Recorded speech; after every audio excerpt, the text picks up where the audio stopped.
Now, it was a bruising week on the Dalal Street as the Indian markets faced a severe reality check. A sudden dramatic Friday collapse saw the BSE Sensex plunge 1,000 points, while the NSE Nifty 50 that crashed well below the 23,600 mark. Investors were spooked by a combination of geopolitical uncertainties and a grim domestic trigger, the IMD forecasting a below normal monsoon at just 90% of the long period average. That stoked fresh fears of food inflation. Now, this gloomy performance sharply contrasted with major global peers. While Western and Asian markets showed selective resilience, the S&P 500, Japan's Nikkei, and South Korea's Kospi breached new record highs in this week.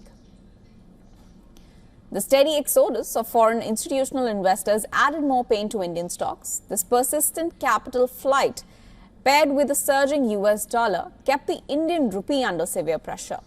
The local currency hovered near historic lows, forcing the Reserve Bank of India to actively intervene in the foreign exchange market to prevent a deeper free fall. Crude oil prices eased this week and hovered around $90 per barrel, but that sharp correction was not enough to turn optimistic on Indian equities.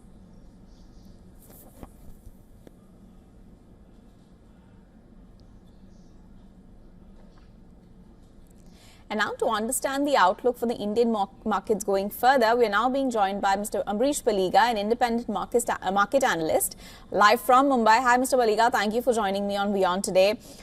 Firstly, how are you reading the monsoon outlook shaping the market sentiment? How much is it weighing on the sentiment right now? See, we may witness, I think, the lowest rainfall in 11 years, approximately 90% of the long-term average. And nearly 60 to 70% of India's farm output depends on monsoons. So we may see a cut in the farm output also.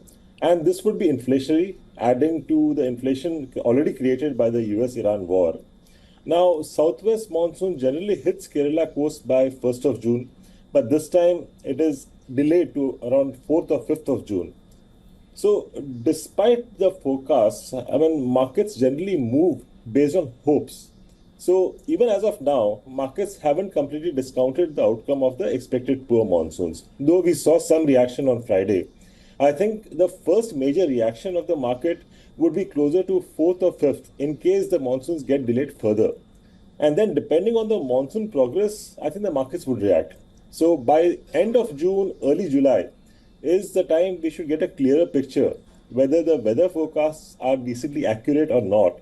And that's when I think the markets will start reacting majorly to monsoons. So till then, I think it will be more of the US-Iran accord, the monetary policy, and the other global news which will drive the markets. Right. So like you said, June and July will be critical to watch to see which way the markets finally head for the year. Mr. Paliga, I also want to compare it a little bit with some of the peers. Why are markets like South Korea outperforming while India is lagging? Is it only because of technology sector or are there more reasons?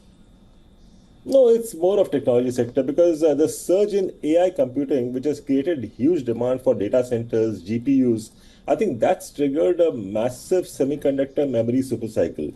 So South Korea is a major player in this hardware chain.